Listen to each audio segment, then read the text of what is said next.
എല്ലാവർക്കും ക്രിസ്തുവേശുവിന്റെ നാമത്തിൽ എന്റെ സ്നേഹവന്ദനം. വലിയ നോമ്പിന്റെ 26-ാം ദിനമായ ഇന്ന് അല്പസമയം നമുക്ക് തിരുവചന ധ്യാനത്തിനായി ഒരുങ്ങാം. ക്രിസ്തീയ ജീവിതം സ്വർഗ സിയോനിലേക്ക് ലക്ഷ്യം വെച്ചുകൊണ്ടുള്ള ഒരു തീർത്ഥയാത്രയാണ്. ആ തീർത്ഥയാത്രക്കിടയിൽ പരിശുദ്ധമായ നോമ്പ് കടന്നു വരുന്നു.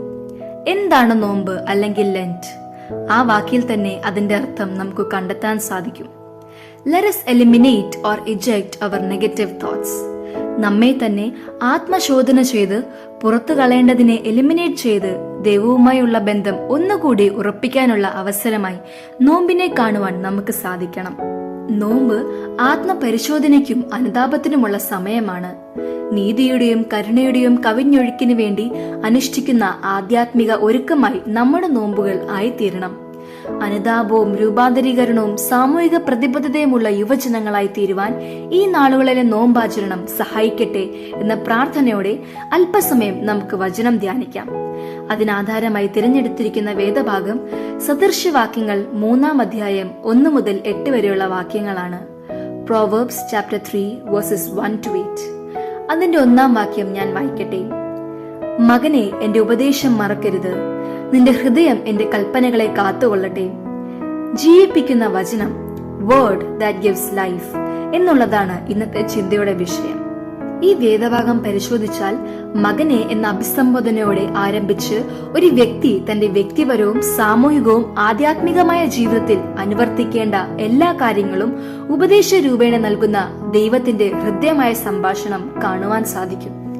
ദൈവവചനം നമ്മുടെ ജീവിതത്തിൽ എങ്ങനെയെല്ലാം ആയിരിക്കണം എന്ന 2 ചെറിയ ചിന്തകൾ ഈ ഭാഗവുമായി ബന്ധപ്പെടുത്തി നമുക്ക് ചിന്തിക്കാം. 1.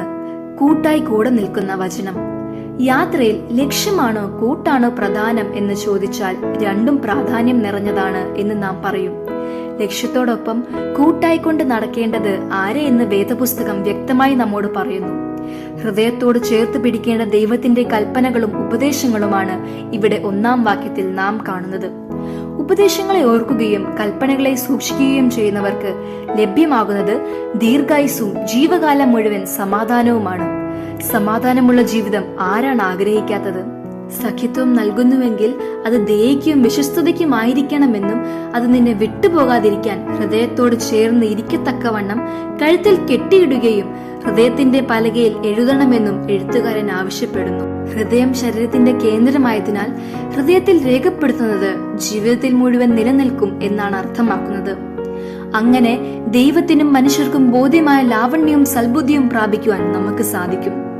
കാണിപ്പാനിരിക്കുന്ന ദേശത്തേക്ക് പോക എന്ന് അബ്രഹാമിനോട് പറഞ്ഞ് കൂട്ടായി കൂടെ ഉണ്ടായിരുന്ന് വഴി നടത്തിയ ദൈവം, എന്റെ സാന്നിധ്യം കൂടെ പോരും എന്ന് മോശയോട് പറഞ്ഞ ദൈവം ഇന്ന് നമ്മോടൊപ്പം കൂട്ടായിരുന്ന് വഴി നടത്തുവാൻ ശക്തനാണെന്ന് ഈ നോമ്പിന്റെ നാളുകളിൽ ഉറപ്പിക്കുവാൻ നമുക്ക് സാധിക്കണം. 2. നേർവഴി കാട്ടുന്ന വചനം. നമ്മുടെ അറിവിന്റെ പരിമിതികളെ അംഗീകരിച്ച് ആശ്രയത്തിലും വിശ്വാസത്തിലും വ്യതിചലിക്കാതെ ദൈവത്തെ പൂർണ്ണമായി പിൻപറ്റിയാൽ അവൻ നിനക്ക് നടക്കേണ്ടുന്ന പാത കാണിച്ചു തരുവാൻ മതിയായവനാണ്. സ്വന്തം വിവേകത്തിൽ ഊനരുത് എന്ന് ഈ ഭാഗം നമ്മെ ഓർമ്മപ്പെടുത്തുന്നു. Cardinal Newman lead kindly light എന്ന ഗാനം രചിക്കുമ്പോൾ ദൈവത്തോട് ഒരു കാര്യം മാത്രമാണ് ആവശ്യപ്പെടുന്നത്. ദൈവമേ, ഒത്തിരി ദൂരം കാണാനുള്ള കാഴ്ച എനിക്ക് ആവശ്യമില്ല, ഒരടി മുന്നോട്ട് വെക്കാനുള്ള വെളിച്ചം എനിക്ക് തരയണമേ. ആ വെളിച്ചത്തിൽ കൂടി ഓരോ അടി മുന്നോട്ട് വെച്ച് ഞാൻ നിന്നെ അനുഗമിക്കട്ടെ. ഇവിടെ നമ്മോട് പറയുന്നത് എല്ലാ വഴികളിലും ദൈവത്തെ ധ്യാനിക്കുക എന്നതാണ്.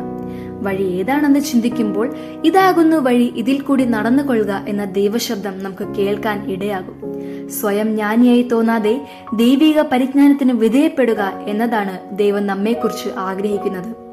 ദൈവത്തെ ഭയപ്പെട്ട് ദോഷത്തെ വിട്ടകന്ന് നേർവഴിയിൽ നടക്കുവാൻ ഈ നോമ്പുകാലം നമുക്ക് ഇടയാകണം. പ്രിയപ്പെട്ടവരെ, 2 ചെറിയ ചിന്തകളാണ് പങ്കുവയ്ക്കാൻ ശ്രമിച്ചത്. 1. നോമ്പിന്റെ നാളുകളിൽ ദൈവവചനത്തെ കൂട്ടായി ചേർത്ത് ദൈവഹിതം അനുസരിച്ച് ജീവിക്കുവാൻ ശ്രമിക്കുക. 2. നേർവഴി കാട്ടുന്ന ദൈവവചനം അനുസരിച്ച് ജീവിതത്തെ ക്രമീകരിക്കുക.